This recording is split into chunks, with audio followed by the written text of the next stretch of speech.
di sebelah aku, kepo nggak siapa? Kayak masker soalnya dari tadi, nggak kelihatan mukanya. Hari ini kita kedatangan ada Mas Slamet. Mas Slamet ini adalah Korwil di wilayah Lampung ya Mas ya? Siap, Halo Mas. Mas kelihatan dong mukanya Mas, boleh nggak? Boleh, boleh. Nah, udah kelihatan semua di Sobat Sosial. Kali ini di beranda kita akan ngobrol sama Mas Slamet seputar gerakan Ayo Kuliah. Nah, mungkin ada yang belum tahu nih Sobat Sosial, sebenarnya gerakan Ayo Kuliah tuh apa sih? Emang PKH nih kerjaannya bikin sesuatu terus gitu ya.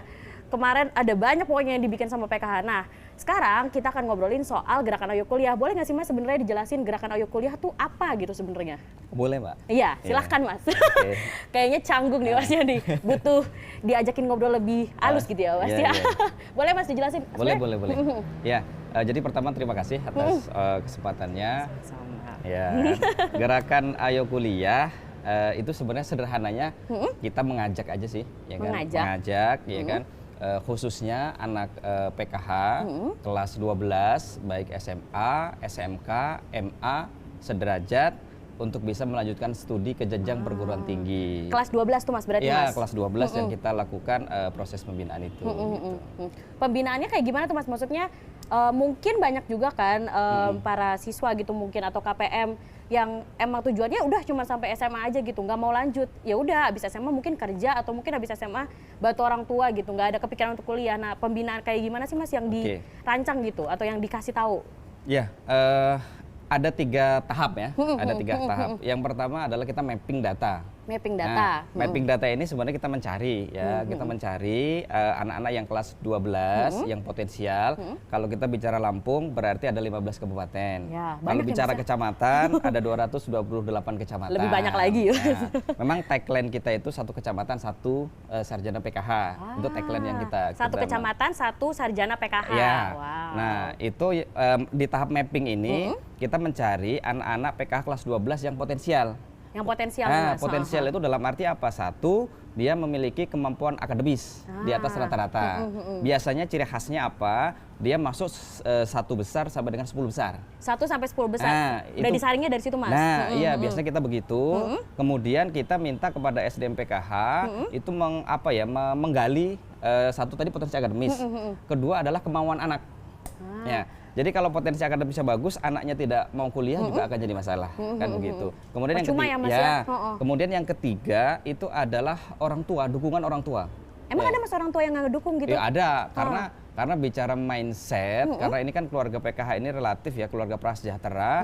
Jadi mindset di kepala mereka, kuliah itu sulit, kuliah itu mahal, kuliah itu lama. Nah, artinya dan keluarga yang berasal dari keluarga prasejahtera itu relatif agak susah untuk kemudian bisa melanjutkan ke jenjang perguruan tinggi gitu kan.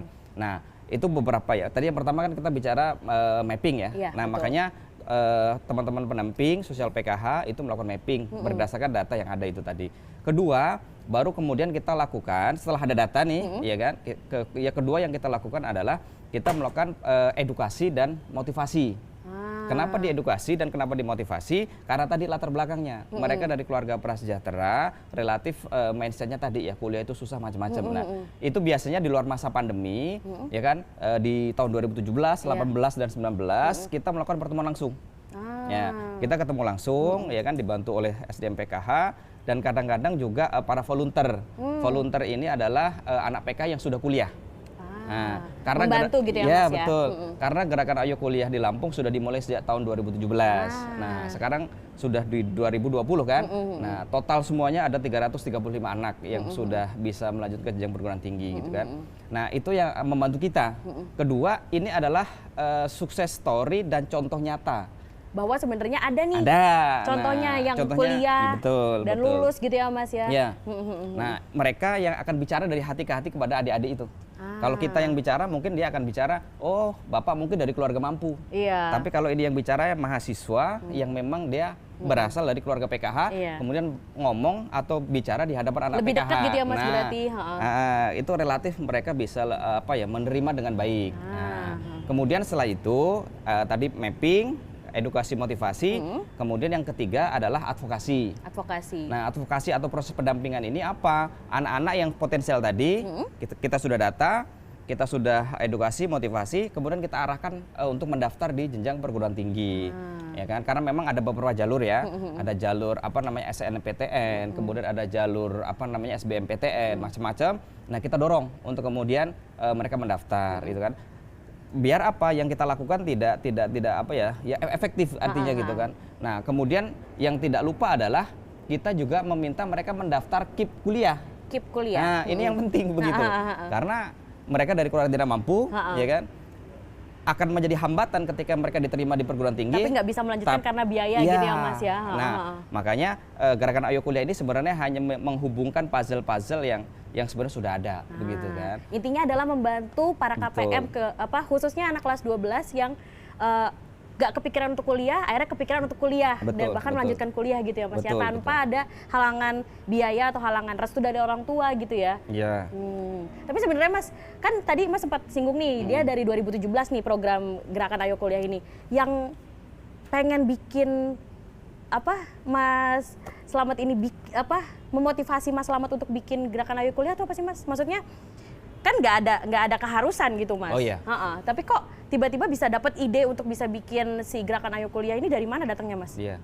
Yang pertama ini latar belakang ya. Latar belakang yang kemudian menggerakkan muncul gagasan atau ide gerakan Ayo Kuliah itu. Pertama adalah data yang kita punya. Kalau kita lihat di dalam sistem informasi PKH itu kan ada tuh ibu hamil, SD, SMP, SMA. Balita juga ada iya Mas. Kan? Iya kan, kemudian anak SMA, anak SMP kan. Nah jumlahnya di Lampung itu sangat banyak sekali gitu kan. Namun fakta di lapangan kita temui gitu kan, itu sangat sedikit sekali yang bisa melanjutkan ke jenjang pendidikan tinggi. Artinya jumlahnya banyak, tapi sangat sedikit sekali yang melanjutkan ke pendidikan tinggi. Nah setelah kita ngobrol-ngobrol ternyata latar belakangnya apa? Satu, mindsetnya, ya kan. Kedua apa? Memang nggak ada dukungan finansial. Nah itu satu. Kemudian yang kedua ya sebenarnya pengalaman lah ya dari kita ya atau saya secara pribadi ketika melaksanakan apa namanya ke jenjang S1 ya dan kemudian pasca sarjana itu juga sama gitu. Saya juga bukan berasal dari keluarga menengah ke atas ya, artinya relatif samalah dengan teman-teman PKH. Cuman waktu saya kuliah belum ada PKH gitu, ya kan? Kira-kira begitu gitu kan. Nah, ketika kalau ada PKH kayaknya udah dibikin ya Mas ya, ikutan mungkin masuk bisa jadi gitu kan. Nah, jadi kira-kira begitu gitu kan. Karena ternyata susah gitu kan. Susah ketika kita yang berasal dari keluarga prasejahtera, ketika diterima perguruan tinggi tidak disupport oleh beasiswa. Walaupun sudah diterima ya Mas ya? Ya, walaupun sudah diterima tapi tidak disupport oleh beasiswa, ternyata proses pembelajaran itu tidak berjalan dengan baik gitu kan. Karena kita harus mikirin apa namanya ini biaya hidup. Mau gimana? Atau mungkin mikirin kalau misalnya kos, nah itu dia Mas, kos, betul. biaya kosan, makan juga, laundry nih ya. Kalau misalnya perempuan-perempuan malas kayak aku kan nggak nyuci sendiri Mas, laundry gitu ya. Jadi banyak gitu pengeluarannya. Betul. Tapi berarti Mas itu datang dari keluarga yang bisa dianggap kurang mampu gitu Mas, sehingga akhirnya bisa memotivasi Mas Slamet sekarang untuk bisa bikin gerakan Ayo Kuliah itu Mas. Salah satunya dari situ. Iya kira-kira begitulah gambarannya begitu kan. Ya kita hanya ingin apa ya, ingin berbagi begitu kan. Karena kita sudah melalui, biasanya kalau orang melalui itu dia bisa bicara. Ya kan? Orang yang udah ngerasain bisa cerita langsung gitu ya Mas karena ya. sudah ngerasain begitu kan. Nah, kemudian ide ini kami sampaikan ya kan, gagasan ini saya sampaikan kepada para Korkap, kemudian Korwil ya kan di Lampung gitu kan, teman-teman SDM PKH, dan alhamdulillah antusias. 2017 ya kan? nih ya Mas ya. Nah, kita mulai di 2017 ya kan, di awal itu ya kan. Itu alhamdulillah 28 anak ya berhasil kita dorong untuk kemudian lumayan bisa ya Mas diterima. ya. Itu hitungannya lumayan atau mungkin masih kurang Mas? Sebenarnya kalau bicara persentase sangat kecil sekali sebenarnya dari jumlah yang kelas 12 ya kan. Nah, tapi kalau minatnya 28 kemungkinan akan bertambah dong Mas. Bertambah nggak Mas sebenarnya dari 2017 sampai sekarang? Alhamdulillah trennya naik ya. Trennya naik ya, di 2018 meningkat menjadi 74. Alhamdulillah. Nah, itu kan. Kemudian di 2018 meningkat lagi ya kan menjadi 119.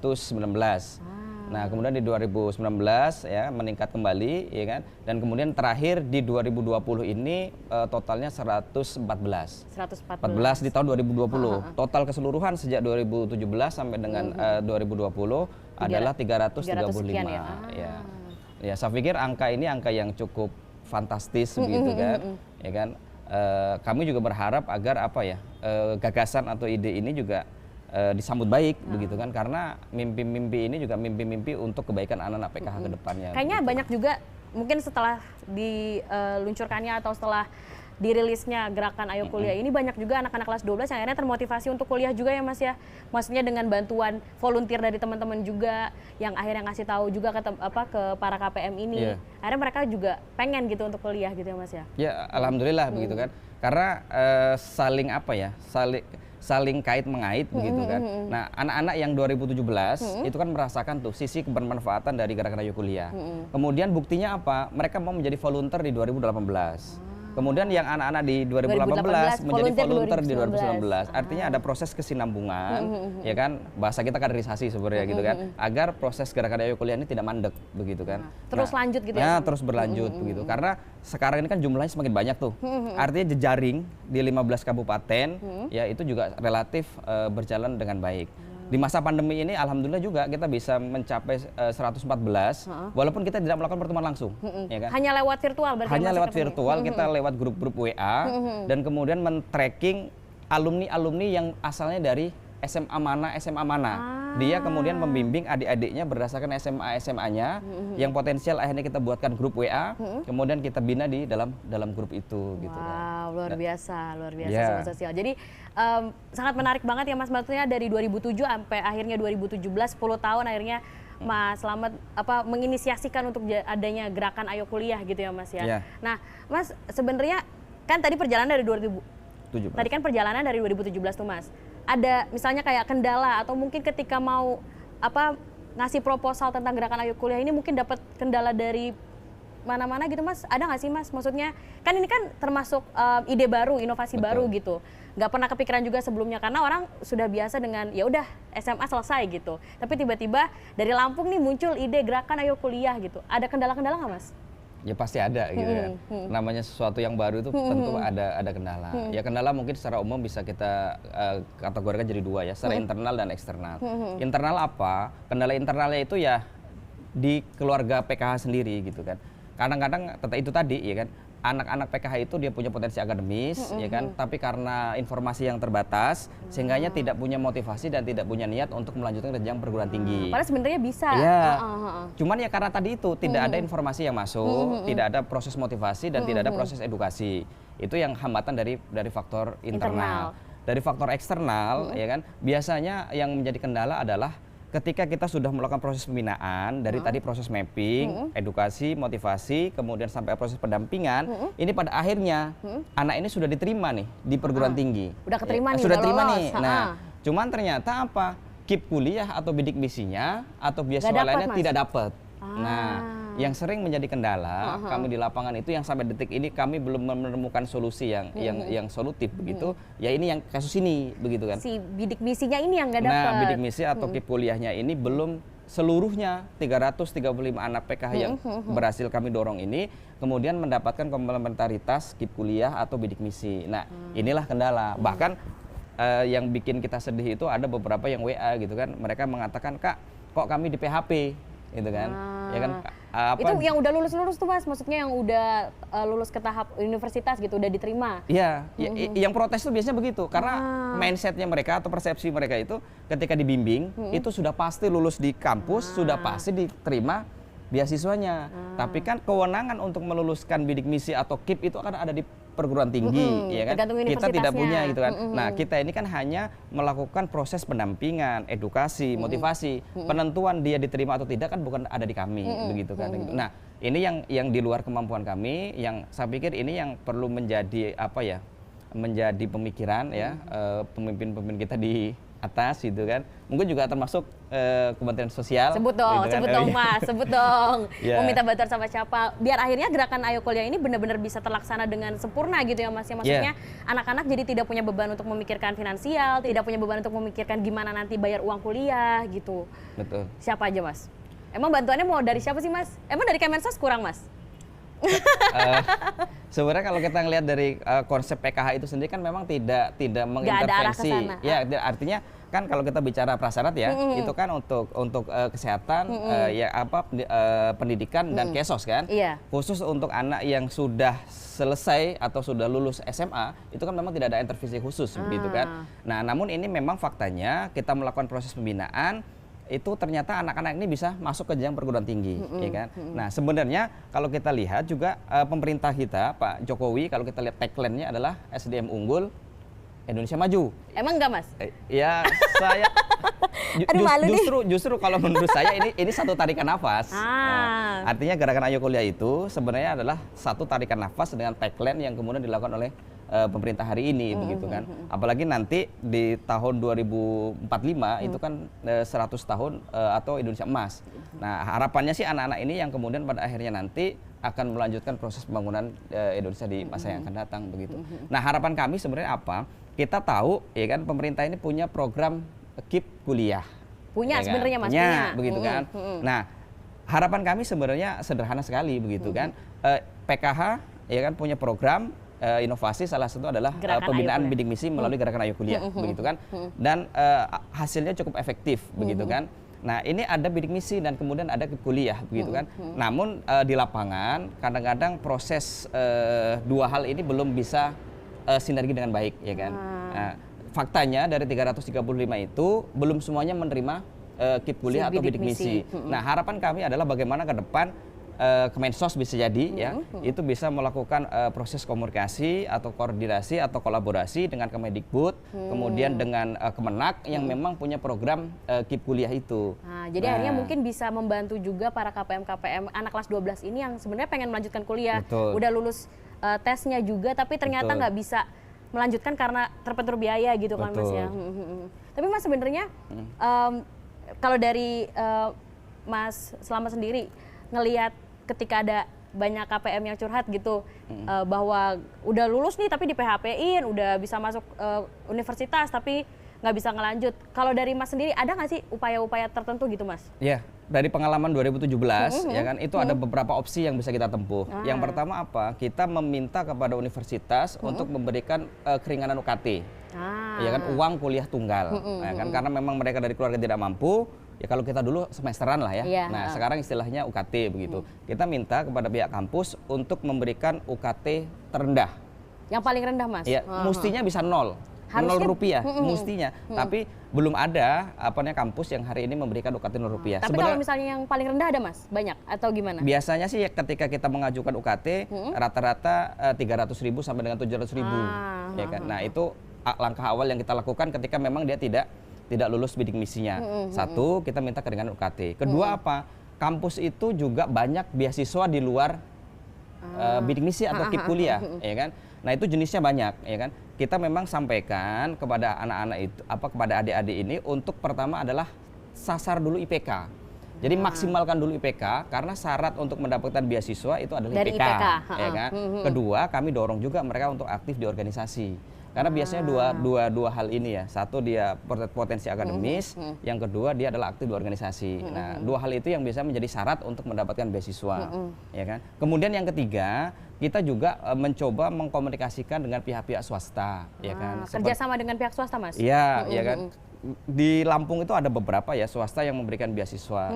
Ini nggak apa-apa sebut merek misalkan ya.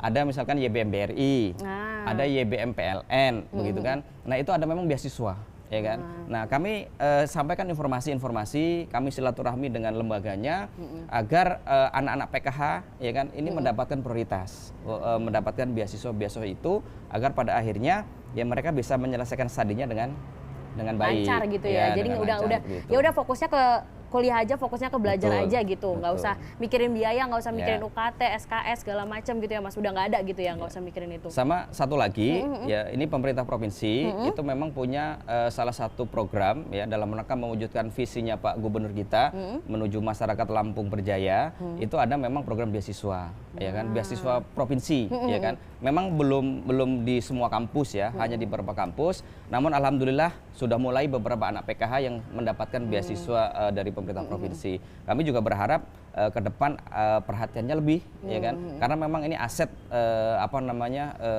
masyarakat Lampung ya, atau pemerintah Lampung gitu kan. Betul. Nah, selain dari pemerintah pusat, ya harapan kami juga dari Pak Gubernur, ya kan, atau dari pemerintah provinsi. Kecil juga, Mas, suaranya, Mas, gedein dikit dong tuh. Audio saya ngomong, kok pas ngomong Pak Gubernur kecil gitu katanya. Ngomong langsung lah Pak, apalagi Mas gitu. Pak Gubernur mungkin mau lebih banyak beasiswanya gitu, Mas, atau gimana? Setuju. Lebih banyak beasiswa nih Pak. lebih banyak beasiswa ya Pak Gubernur ya. Nih Mas Slamet nih udah dari tadi udah kayaknya gatel gitu pengen ngomong. KPM kita yang kelas 12 bisa melanjutkan kuliah gitu ya. Betul. Nah nanti kalau udah selesai kuliah ngapain lagi Mas?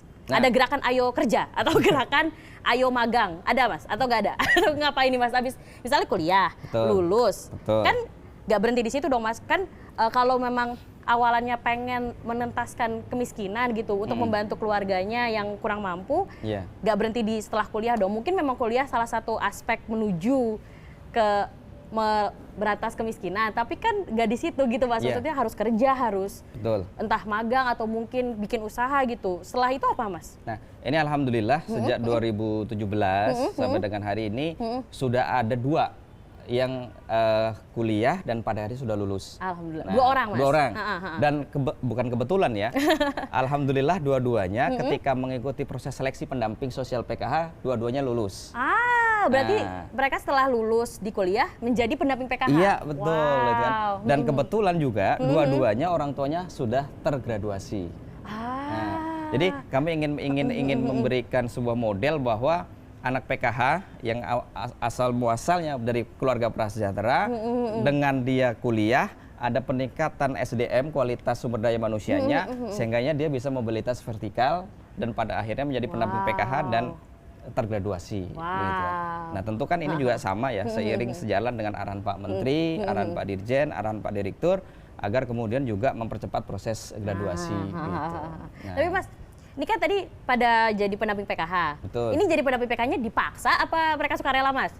Ayo, kan udah dapat gerakan kuliah nih, udah lulus nih. Ayo, udah ikut jadi pendamping gitu. Ada paksaan nggak Mas?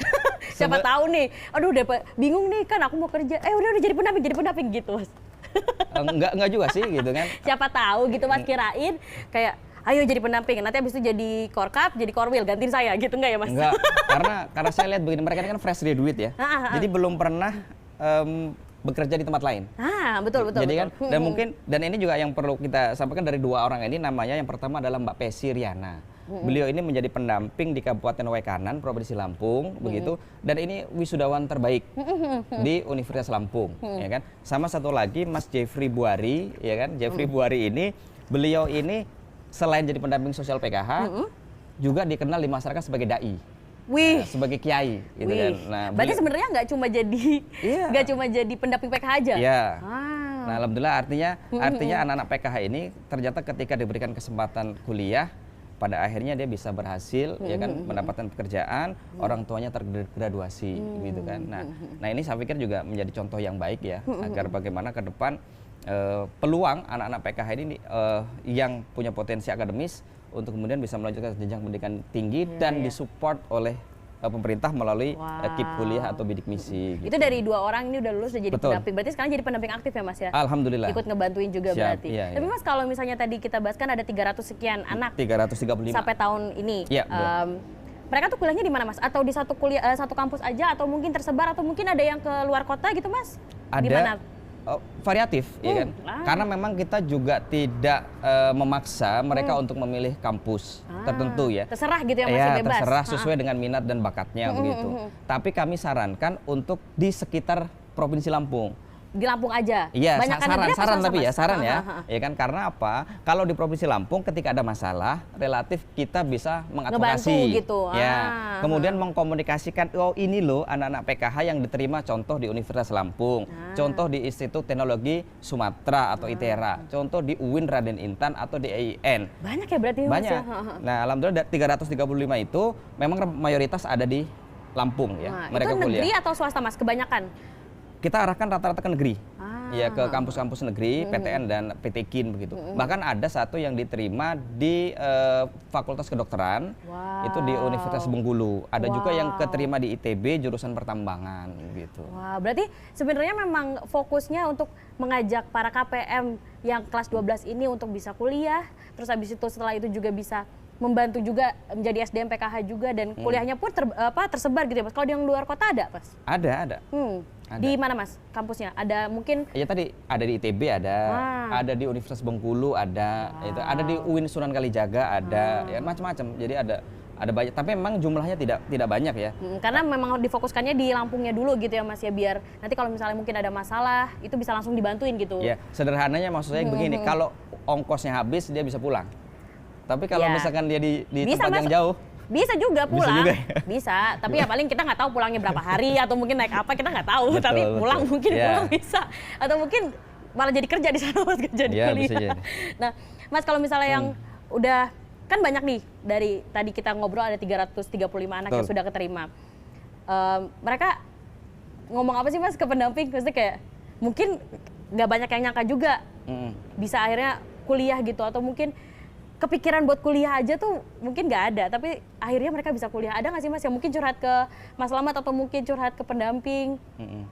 Ya banyak sih yang kemudian WA ya, bahkan beberapa orang tuanya ya mengucapkan terima kasih begitu kan, karena memang selama ini mereka tidak menyangka anaknya bisa kuliah begitu kan, ya kan. Namun juga ada yang juga ketika dia diterima karena bidik misinya atau kuliahnya tidak diterima, ya pada akhirnya dia mengundurkan diri gitu kan. Nah ini sisi yang membuat kami tidak bahagia begitu kan. Berarti ada yang putus kuliah Mas, maksudnya ketika melanjutkan proses kuliah, ketika mereka lagi kuliah tiba-tiba mereka putus gitu. Rata-rata sih tidak sampai dengan proses kuliah. Karena kan biasanya tidak lama dia diterima di kampus penetapan ya melalui jalur tadi itu SNMPTN atau SBM. Ketika diumumkan nih, biasanya nggak lama bidik misi atau KIP kuliahnya diterima juga begitu kan. Biasanya jelang waktunya nggak panjang begitu. Nah, mereka ini kadang-kadang ketika sudah tahu nih KIP kuliahnya tidak diterima, Mereka langsung karena mereka sudah berpikir nanti akan bayar UKT, akan bayar kos, kemudian akan apa biaya hidup dan sebagainya. Jadi begitu mereka kan. ketika tahu bahwa mereka nggak dapat bidik misi, ya udah lepas gitu ya Mas ya. Hampir rata-rata. Nah, namun kami juga sampaikan bahwa ada opsi-opsi sebenarnya. Iya. Nah, memang disinilah jiwa petarung dari, tapi ya kita paham sendiri lah, ya. Karena memang latar belakang keluarga dari PKH ini prasejahtera, kadang-kadang jiwa apa ya atau semangat mereka untuk bertahan itu relatif berbeda-beda. Namun ada contoh yang sampai dengan dia mampu bertahan, ya kan? Dia tidak mendapatkan KIP kuliah, tapi diterima di salah satu kampus ya, ya kan? Itu dia bertahan. Iya. Kebetulan ini laki-laki, ya kan? Nah, beliau untuk mempertahankan apa namanya studinya, bahkan dia tinggal di musola. Nah, dia tinggal di musola, ya kan, tidur di situ, kemudian dia menjadi apa itu namanya? Marbot masjid. Nah, gitu, Mas. marbot. Wow. Nah, dia sambil menjadi marbot, kemudian sambil ngajar privat untuk biaya apa namanya? Karena nggak dapat KIP itu ya Mas. Iya, ya artinya, tapi kan nggak banyak tuh yang model begitu, gitu kan. Nah, namun ini potret begitu loh, potret ternyata ada juga yang terus berjuang. Apa namanya, Sebenarnya mereka mempertahankan masih itu. pengen kuliah dan melakukan banyak upaya juga untuk bisa menyelesaikan kuliah gitu ya Mas. Iya, ya? betul, betul. Nah Mas, kalau Mas Slamet sendiri kan sebagai pencetusnya gerakan Ayo Kuliah nih Mas, gimana sih rasanya ngelihat gitu apa programnya berjalan, walaupun belum lancar sepenuhnya, tapi setidaknya sudah berjalan pelan-pelan. Terus ngelihat gimana respon para KPM kelas 12 yang banyak WhatsApp tadi cerita sama Mas Slamet gitu. Gimana sih Mas perasaannya Mas? Iya tentu perasaannya senang ya, senang gitu kan, bahagia gitu secara batin nih kan. Karena apa yang kita lakukan sebenarnya ini kan ya mungkin oke gagasan dari kita gitu kan. Namun dalam proses pelaksanaan kan tidak mungkin saya berjalan sendiri begitu kan. Tentu juga saya dibantu ya kan oleh tim yang baik SDM PKH, Korkap, ya kan Korwil, bahkan dinas sosial begitu kan, teman-teman volunteer ya kan. Apa namanya satuan gerakan Ayo Kuliah itu gitu kan, sehingganya apa yang kita lakukan ini ya gayung bersambut dan hasilnya relatif apa namanya trennya terus meningkat begitu kan. Jadi semua elemen ikut bareng untuk mensukseskan si gerakan Ayo Kuliah ini ya Mas ya. Ya insya Allah begitu gitu kan. Dan kita juga lihat ini sudah mulai nih virusnya menggejala ya. Wah. Kita lihat kayak kemarin misalkan di NTB ya kan, Pak Kadisnya juga sangat mendukung begitu kan dengan gerakan ini begitu kan. Kemudian di Jawa Barat ya kan, kemudian juga di Jawa Tengah gitu kan. Nah, mudah-mudahan dengan semakin banyak yang bergerak, mudah-mudahan nanti semakin banyak peluang anak-anak PKH untuk bisa melanjutkan jenjang pendidikan tinggi begitu. Pada akhirnya memutus mata rantai kemiskinan antar generasi. Betul. Sebenarnya intinya itu ya Mas. Nah, ya? intinya itu sebenarnya cerita yang mau kita bangun itu sebenarnya gitu. Nah, kalau misalnya ini kan gerakan Ayo Kuliah ini kan baru terjadi 2017, Betul. PKH-nya dari 2007. Betul. Nah, sebelum ada gerakan Ayo Kuliah ini sebenarnya kalau di daerah Lampung sendiri Mas, seberapa banyak Mas yang kuliah, yang akhirnya lanjut kuliah gitu, sebelum ada gerakan Ayo Kuliah ini? Kebetulan kami belum mendata sebelum 2017, begitu kan? Karena memang ide itu muncul di 2017, begitu kan? Baru akhirnya mulai kita pendataan. kita baru mendata itu mulai di 2017. Sehingganya kami punya data itu ya baru di 2017 sampai dengan 2020, gitu. Dan ternyata memang sangat sedikit ya Mas ya yang melanjutkan kuliah, bahkan mungkin ya sebenarnya kalau kita bicara persentase ya 0,0 sekian persen dari populasi kelas 12 yang ada di Provinsi Lampung, begitu. Kalau misalkan ini skupnya nasional, ya tentu akan semakin besar lagi. Gitu. Iya betul. Nah, Mas kan nggak mungkin dong ide tiba-tiba langsung muncul gitu aja, gitu maksudnya. Betul. Mungkin acara beranda kali ini juga nggak tiba-tiba muncul. Bikin gitu kan nggak mungkin Ya, Mas. insyaallah. Idenya kalau dari Mas Slamet nih, Mas Slamet lagi ngapain? Misalnya Mas Slamet lagi tiba-tiba lagi tiduran, duh kasihan nih KPM nih harus kuliah nih gitu. Atau mungkin tiba-tiba lagi di kamar mandi, lagi mandi. Iya, keingetan KPM nih, KPM banyak yang belum kuliah gitu. Pas ngapain sih Mas idenya gitu? Kecetusan nih ide nih kapan gitu? Pas lagi ngapain lebih tepatnya? Karena mungkin nggak ada yang kepikiran juga Mas ke arah situ. Kalau kapannya ini ya saya agak relatif agak ini ya. Atau Cuma misalnya lagi throwback gitu ngeliat-lihat foto masa kecil, ternyata dulu kita kuliah susah banget ya, aduh kasihan nih juga nih KPM nih gitu. Siapa tahu Mas, aku ngide aja. enggak sih sebenarnya ya itu tadi ya di awal dari latar belakang karena kita melihat data gitu kan. Jumlahnya banyak, tapi kok cerita yang melanjutkan pendidikan tinggi kok dikit. Itu satu, itu latar belakangnya. Kedua, ya kan ya kita tuh punya cerita yang sebenarnya mirip-mirip begitu loh. Dalam arti cerita kita secara pribadi begitu kan. Kita juga dulu kuliah susah. Saya dulu ya pertama kali masuk ke kampus itu tahun 2003. Ya, Mas lulusan mana Mas boleh? saya lulusan S1? Unila, ya Universitas Lampung, jurusan Ilmu Pemerintahan. Ngeri. Angkatannya tahun 2003. Wah, Ya kan? ya, nggak cuma S1 ya Sobat Sosial, tolong diingat nih. Insyaallah. Nggak cuma S1 tapi S2 juga. Siap. S2-nya juga cum laude dua-duanya loh, Sobat Sosial. Mungkin ada yang belum tahu nih. Iya. Mas, sombong dikit dong Mas, jangan terlalu rendah diri gitu Mas. Gimana? Orang tuh boleh sombong. Aku aja yang biasa aja nih sombong aku. Bisa disombongin Mas, ilmu pemerintahan S1, Oke. S2-nya apa Mas? Magister Ilmu Pemerintahan juga. Ada bau-bau ke DPR Mas? Kalau bawa ada kan deket itu kan. Enggak, Kebetulan maksudnya rumah. kayak tiba-tiba, wah ilmu pemerintahan nih, mungkin dari S1 Mas udah kepikiran, wah saya mau ilmu pemerintahan karena saya akan maju menjadi anggota DPR, siapa tahu Mas. Oh. Kan ilmu pemerintahan, kan udah di PKH kan udah cukup lama Mas, udah dari 2014. Betul. Mungkin udah saatnya, udah PKH, kita selesaikan tugas kita di PKH, habis itu kita cabut jadi anggota DPR gitu Mas, siapa tahu. Ada nggak sih Mas emang kepikiran DPR gitu? Untuk sementara belum kepikiran seperti itu. Kalau belum berarti akan. Untuk nanti kita belum tahu gitu kan. Cuma yang Rencana- pasti apa yang ada di depan kita dulu yang kita kerjakan. Gitu. Terakhir Oke. nih Mas untuk menutup Siap, Mas. siap. Kan dari tadi kita ngobrol, harapannya untuk disiarkan juga di YouTube-nya Linjamsos ya Sobat Sosial ya. Jangan lupa di subscribe, di like juga.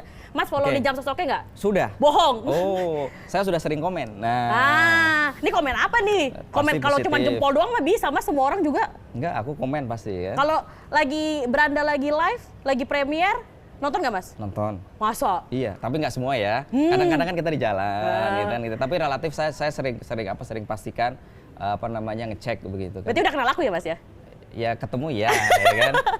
Kenal via itu aja Mbak, via di beranda aja gitu kan. Insyaallah. Nah, dari kan nih kita udah ngobrol-ngobrol nih. Betul. Untuk penutup nih, Mas, bentar, kok gue capek ya. Nah, Sobat Sosial, ini kayaknya udah terlalu asik obrolannya. Kayaknya kalau misalnya ditayangin semua di kayaknya kalau ditayangin semua di beranda kayaknya nggak asik deh. Aku pengen ngobrol private sendiri nanti sama Mas Slamet. Jadi untuk penutup nih ya Mas Slamet ya, ada nggak sih Mas yang mau disampaikan gitu untuk SDM PKH Lampung atau mungkin untuk warga Indonesia kalau mau jadi DPR? Ada nggak Mas yang mau disampaikan? Kalau mau ngomongnya lebih kelihatan kayak ngobrol sama masyarakat Mas, Siap. di sini Mas kameranya Mas. Iya, baik. Terima kasih. Mungkin ya harapan juga mungkin mimpi kita ke depan ya berkaitan dengan implementasi PKH. Yang pertama adalah era milenial ya 4.0 ini publikasi memang menjadi sebuah keharusan dalam rangka mendukung kinerja. Maka harapan saya gitu kan, dan tentu juga ini harapan Pak pimpinan kita di Kemensos kepada teman-teman SDM PKH untuk senantiasa juga melakukan publikasi berkaitan dengan kinerja-kinerja PKH yang positif begitu kan. Bukan yang negatif begitu kan, tapi yang positif agar apa? Agar kinerja kita itu diketahui oleh masyarakat secara luas begitu. Pemerintah hadir ya kan, atau sesuai dengan tagline kita adalah Kemensos hadir gitu kan. Nah, dengan publikasi kinerja, dengan kita menyampaikan informasi-informasi positif pada masyarakat, tentu ini akan menjadi hal yang positif ya kan, berkaitan dengan kinerja pemerintah. Kemudian yang kedua, berkaitan dengan gerakan Ayo Kuliah Mbak gitu kan. Karena memang ini menjadi concern kita ya kan. Kami berharap dan nggak hanya saya gitu kan, artinya teman-teman SDM PKH di Lampung juga mungkin teman-teman volunteer dan para KPM ya kan, berharap agar gerakan ini bisa menular atau menjalar atau apa ya, tersebar gitu tersebar loh ya, ya kan di Nusantara gitu. Karena tadi itu niat kita tidak lain adalah bukan berbagi ya kan, agar apa, agar anak-anak KPM PKH ini punya kesempatan untuk mobilitas vertikal ke atas, pada akhirnya memutus mata rantai kemiskinan. Terakhir Mbak, boleh ya agak panjang dikit ya kan. Nah, kami berharap sekali lagi ini pengalaman fakta di lapangan begitu. Ternyata ketika anak-anak PKH yang berhasil diterima di perguruan tinggi, namun tidak didukung atau tidak ada intervensi KIP kuliah atau bidik misi, itu sangat berpengaruh dengan proses pendidikannya atau menyelesaikan studinya. Maka kami berharap melalui Kementerian Sosial mungkin bisa menjembatani kami, ini aspirasi kami dari Lampung untuk Indonesia, agar anak-anak PKH ini bisa diintervensi mendapatkan KIP kuliah atau bidik misi melalui Kemendikbud dan Kemenak. Saya pikir dengan ini akan lebih banyak lagi anak-anak PKH yang bersemangat untuk melanjutkan jenjang pendidikan tinggi. Karena ada jaminan bahwa biaya tidak kuliah. ada biaya kuliah. Nah, kira-kira begitu. Terima kasih. Wah, Sobat Sosial. Nah, semoga nih virus yang nyebar, virus kebaikan aja. Virus coronanya udah selesai, cukup segini aja. Kayaknya kita udah cukup lelah ya Sobat Sosial. Dan mesti diingat ya Sobat Sosial, selalu jaga kesehatan, patuhi protokol keamanan dan kesehatan juga. Kalau ngobrol 1 meter jaraknya, pakai masker juga, jangan lupa rajin-rajin cuci tangan, pakai hand sanitizer. Pokoknya semoga nanti kita sehat-sehat terus aja sampai nanti ya Mas ya. Siap. Nah, Mas Slamet terima kasih sudah datang ke Beranda kali ini. Mas Slamet ini adalah orang yang pertama kali melihat aku dengan seragam baru. Jadi Sobat Sosial jangan lupa juga di like, comment, dan subscribe juga YouTube-nya Linjamsos, ada di Linjamsos Oke, di Twitternya juga Linjamsos Oke, di Instagramnya juga Linjamsos Oke. Pokoknya harus follow dan ikuti banyak banget lah berita-berita keren di situlah, berita-berita asik soal PKH juga, soal Tagana dan masih banyak lain. Sobat Sosial, kita harus menutup nih, Mas. Mungkin Mas Slamet kan sibuk nih ya, jadi terima kasih banget nih udah menyempatkan waktu datang ke Beranda. Sekali lagi terima kasih ya Sobat Sosial dan nonton, sehat-sehat selalu, dadah!